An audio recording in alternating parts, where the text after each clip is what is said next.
Samsung lovers కి ఈ news good news అనే చెప్పాలి. రీసెంట్ గా వచ్చిన సామ్సంగ్ మొబైల్స్ అన్ని కూడా 25,000 పైనే తీసుకొచ్చారు. బట్ ఈ మొబైల్ మాత్రం 20,000 లోపే, అది కూడా నెక్స్ట్ లెవెల్ స్పెసిఫికేషన్స్ అయితే రాబోతుంది.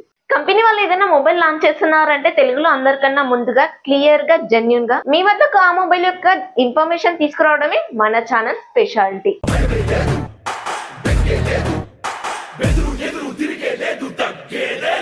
Hello friends, welcome to our channel Priyanka tech. ఈ రోజు ఈ వీడియోలో వచ్చేసాను సామ్సంగ్ M35 మొబైల్ కి సంబంధించిన పూర్తి స్పెసిఫికేషన్స్ తో పాటు ఫస్ట్ లుక్ గురించి అయితే మనం చూసుకుందాం. ఈ మొబైల్ కి సంబంధించిన స్పెసిఫికేషన్స్ ఈ విధంగా ఉన్నాయి. ఈ మొబైల్ ప్రైస్ ఎంత లేదన్నా కూడా 20,000 బడ్జెట్ అలా ఉంటుంది. మిమ్మల్ని ఎక్కడో చూసినట్టుందండి. కానీ ఈ మొబైల్ లో నాకు నచ్చిన కొన్ని ఫీచర్స్ అయితే ఉన్నాయి. వాటి గురించి మాట్లాడుకునే ముందు వచ్చిన సామ్సంగ్ M34 మొబైల్ 17,999కి లాంచ్ అయ్యి ప్రస్తుతం అయితే 12,999కి అమ్ముతున్నారు. 5,000 రూపాయలు తగ్గించి అమ్ముతున్నారు. ఇది గుర్తు పెట్టుకోండి. ఇప్పుడు రాబోయే మొబైల్ M35 మొబైల్ లో A35 లో ఉండే స్పెసిఫికేషన్స్ ఇచ్చారు. నేను మరీ అంత ఎదవలా కనపడుతున్నారా? ఓ మాదిరిగా కూడా కనపడలేదా? ఈ మొబైల్ కి సంబంధించిన స్పెసిఫికేషన్ చూసే ముందు మన ఛానల్ ని కొత్తగా ఎవరైనా చూస్తున్నట్లయితే ప్లీజ్ మన ఛానల్ ని సబ్స్క్రైబ్ చేసుకోండి. ఇలాంటి జెన్యూన్ ఇంకా క్లియర్ ఇన్ఫర్మేషన్ కోసం మన ఛానల్ ని సబ్స్క్రైబ్ చేసుకొని నాకైతే సపోర్ట్ చేయండి. ఈ మొబైల్ యొక్క డిజైన్ ఇంకా బిల్డ్ క్వాలిటీ విషయానికి వస్తే ఫ్రంట్ వచ్చేసి గొరిల్లా గ్లాస్ 5 ప్రొటెక్షన్ తో వస్తుంది. బ్యాక్ వచ్చేసి ప్లాస్టిక్ ఉంది. చుట్టూ ఫ్రేమ్ అంతా కూడా ప్లాస్టిక్ గా ఉంటుంది. బ్యాక్ సైడ్ కెమెరా విషయానికి వస్తే ఈ మధ్య 2-3 ఇయర్స్ నుంచి మొబైల్ లాంచ్ అవుతుంది కదా, సేమ్ అదే డిజైన్ తో అయితే మొబైల్ కూడా ఉంటుంది. డిజైన్ అయితే అదే తీసుకొస్తున్నారు. కొన్ని మొబైల్స్ కైనా కూడా డిజైన్ చేంజ్ చేస్తుంటే బాగుండేది. డిస్ప్లే విషయానికి వస్తే 6.6 inches super AMOLED display, 120Hz refresh rate అయితే సపోర్ట్ చేస్తుంది. HDR10 కూడా సపోర్ట్ చేస్తుంది. అలాగే 1000 nits బ్రైట్నెస్ కలిగి ఉంటుంది. సైడ్ ఫింగర్ ప్రింట్ సెన్సార్ ఉంటుంది. డాల్బీ అట్మాస్ సపోర్ట్ చేస్తుంది. అలాగే డ్యూయల్ స్పీకర్స్ వస్తుంది. ఫ్యూచర్ కూడా ఉంటుంది. మీరు కాల్ పేమెంట్స్ అనేది డైరెక్ట్ కూడా చేసుకోవచ్చు. సామ్సంగ్ లో వాళ్ళ సొంత డిస్ప్లేలు వాడుకుంటారు, అది కూడా క్వాలిటీ డిస్ప్లేలు వాడుకుంటారు కాబట్టి ఇతర మొబైల్స్ తో వీటిని కంపేర్ చేసి చూడలేదు. ప్రాసెసర్ విషయానికి వస్తే A35 లో వాడిన ప్రాసెసర్ అయితే ఉంటుంది. Exynos 1380 ప్రాసెసర్ అయితే వాడారు. 4 nanometer మీద బిల్డ్ అయిన processor, LPDDR5 RAM technology, UFS 2.2 memory technology ఉంటుంది. Android 14 మీద రన్ అవుతుంది. 4+5 years అప్డేట్స్ అయితే ఇస్తారు. అప్డేట్స్ అయితే అంత తొందరగా ఏం రావు. సామ్సంగ్ S సిరీస్ లో అప్డేట్స్ అనేవి తొందరగా ఉంటాయి. ఇది బడ్జెట్ సిరీస్ M సిరీస్ కాబట్టి మనకి 3 నెలలకు ఒకసారి అప్డేట్ అయితే ఎక్స్పెక్ట్ చేయొచ్చు. అప్డేట్స్ లో యాపిల్ వాళ్ళ లాగా కొత్త ఫీచర్స్ ఇస్తారని ఎక్స్పెక్ట్ అయితే చేయకండి. అప్డేట్స్ లో మీకు సెక్యూరిటీ ప్యాచెస్ పెంచుతారు. బగ్స్ ఏమన్నా ఉంటే క్లియర్ చేస్తారు.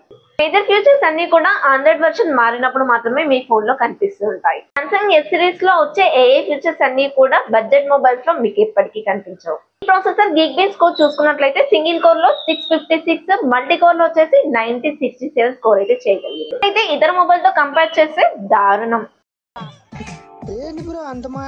సామ్సంగ్ మొబైల్స్ ని ఎక్కువగా ఇష్టపడేది సామ్సంగ్ అనే బ్రాండ్ కోసం, అలాగే ఆ మొబైల్ వచ్చే డిస్ప్లే కోసం.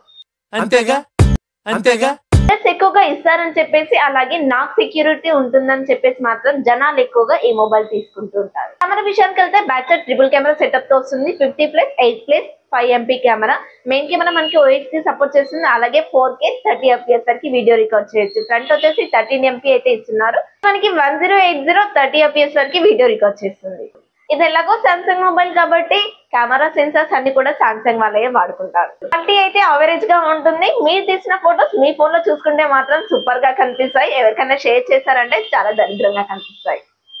మీది సూపర్ AMOLED డిస్ప్లే కాబట్టి మీరు తీసిన ఫొటోస్ మీకు చాలా మంచిగా కనిపిస్తాయి. వేరే వాళ్ళది ఆ డిస్ప్లే కాదు కాబట్టి వాళ్ళకి ఫొటోస్ అనేవి దరిద్రంగానే కనిపిస్తాయి. Secondary camera 8MP ultra wide sensor. ఇది డే టైమ్ లో ఫొటోస్ అయితే బాగానే తీస్తుంది. నైట్ టైమ్ లో మాత్రం సాఫ్ట్ గా వస్తాయి. ఇక third camera micro camera censor. ఇది నేనైతే పెద్దగా వాడను, ఒకవేళ మీరు వాడితే కనుక యూజ్ చేసుకోండి. ఫ్రంట్ కెమెరా పర్ఫార్మెన్స్ కూడా బాగానే ఉంటుంది. సామ్సంగ్ వాళ్ళు కెమెరా విషయంలో మినిమం మెయింటైన్ చేస్తారు. ఓవరాల్ గా కెమెరా విషయంలో ఈ ఫోన్ యావరేజ్ అనే చెప్తాను. ఇదే బడ్జెట్ లో మీకు కెమెరా మంచిగా ఉండాలంటే వివో T3X కానీ ఐక్యూ కానీ తీసుకోండి, బాగుంటుంది. 6000 mAh battery, 25W fast charger. అది కూడా మనకి బాక్స్ లో రాదు, సపరేట్ గా తీసుకోవాలి. గడిచిన నెల రోజుల నుంచి సామ్సంగ్ బ్రాండ్ ఛార్జర్లు అయితే 30,000 కన్నా ఎక్కువ తీసుకున్నారు. ఈ చీప్ దందా ఏందో నాకైతే అర్థం కాలేదు. ఎన్విరాన్మెంట్ పరిరక్షణ కోసం అని చెప్పేసి బాక్స్ నుంచి ఛార్జర్ తీసేసి బయట అమ్ముకుంటున్నారు. ఇదంతా చాలా చీప్ గా ఉంది. సామ్సంగ్ లాంటి పెద్ద బ్రాండ్ ఇదంతా చేసుకోవడం అయితే మరీ చీప్ గా ఉంది. ఈ మొబైల్ IP67 వాటర్ రేటింగ్ తో వస్తుంది. రాబోయేది వర్షాకాలమే కాబట్టి ఒకవేళ తడిచినా కూడా ఈ మొబైల్ కి ఎటువంటి ప్రాబ్లం అయితే ఉండదు. ఫైనల్ గా నేను చెప్పేది ఏంటంటే ఈ మొబైల్ 20,000 లోపు అయితే వస్తుంది. ఆఫర్ లో మీకు 15,000 వరకు కూడా వస్తుంది. సంక్రాంతి నుంచి నాకు మొబైల్ కావాలంటే మాత్రం ఈ మొబైల్ తీసుకోండి. లేదంటే దీని బాబు తాత లాంటి మొబైల్స్ కూడా 20,000 రూపీస్ బడ్జెట్ లో ఉన్నాయి.